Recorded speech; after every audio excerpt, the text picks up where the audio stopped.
My duties and responsibilities as fire chief for the city of Okmulgee is first and foremost is to protect the well-being and for the citizens of Okmulgee. I'm responsible for a population of about 13,000. Anything fire-related, car wrecks, natural disasters. That is my duty, is to make sure that the city is equipped with the right equipment to handle those disasters and accidents. I also protect all the firefighters. I have there's total is 27 paid firefighters under, or myself included. So it's my duty to manage the budget, take care of all the payroll, any injuries, the paperwork, and I like to say my main job description is I manage the consequences of other people's actions. So it's very political. So sometimes can be a very difficult job. And it's not all about just fighting fire, because you have to put the coat on, fight fire, and then you have to sit behind the desk and push the ink pen and then go to meetings. And so it's a very time-consuming, stressful job. And as mayor of the city of Beggs, my duties are pretty much similar. I'm the city manager, if you will. I make all the decisions as far as hiring, firing, and the council approves that. I manage the budget for the entire city, take care of all the water treatment facilities, the wastewater treatment facilities, cemetery, police, fire. So it's kind of a wide variety of things. And it's basically the same job, just a kind of a different, just managing people and doing your best to make everybody happy.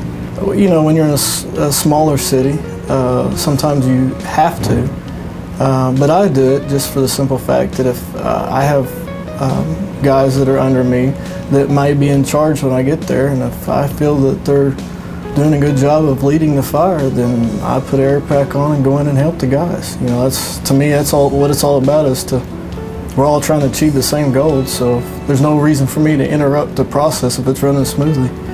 And plus it gives them practice in case I'm not there.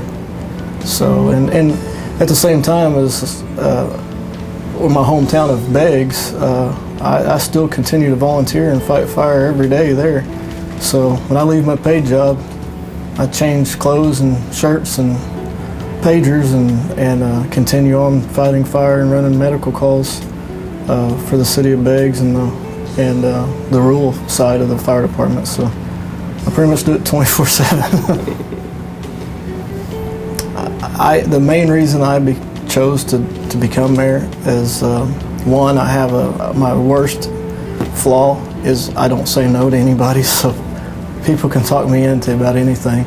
But it was my home. I lived there. I wanted to improve the quality of life. I say one of my best traits, or one of my best abilities is securing grants.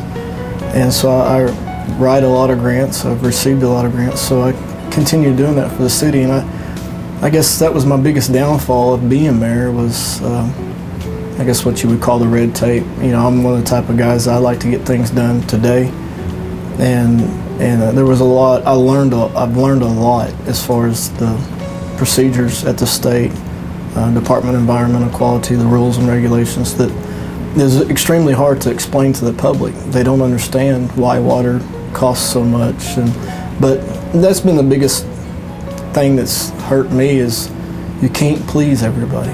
And I'm one of those that tries to make everybody happy, and that's really been the hardest part of the job, is accepting the part that you can't please everybody, you can't make everybody happy, and people that you thought were your friends are now your enemies just because of the position. So, and I've made a joke to a lot of people. I'm glad I did it when I was young, because if I did it when I was older, that I would probably had a stroke, because people do not realize the stress that it puts on you, because you basically have 14, as mayor of Beggs, you have 1,400 people's lives and well-being in your hands and on your shoulders at all times.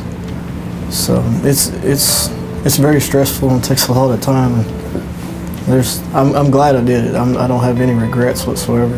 The person that influenced me the most, which I probably didn't work with as much, was my grandfather. He really instilled onto me that you know, you need to work for what you get. Work hard. It's up to you to improve things. You just can't sit back and wait on it to be handed to you. My mother and father have been a big inspiration to me because they, you know, they support me in everything I do. And but as far as the people that I work with, I've worked with so many, and I would say that my city clerk and city treasurer that I currently have at Beggs has been a big influence on my life. I actually call them moms, but they've really helped a lot and pushed me to do better. As far as the fire service, there's been a lot of guys throughout the years that I've worked with and learned from. I'd currently say right now the guy that I respect the most and would be Mike Greenhall, which is one of the shift commanders at Okmulgee currently. He's done it for 42 years, I believe. So, and just all around good guy.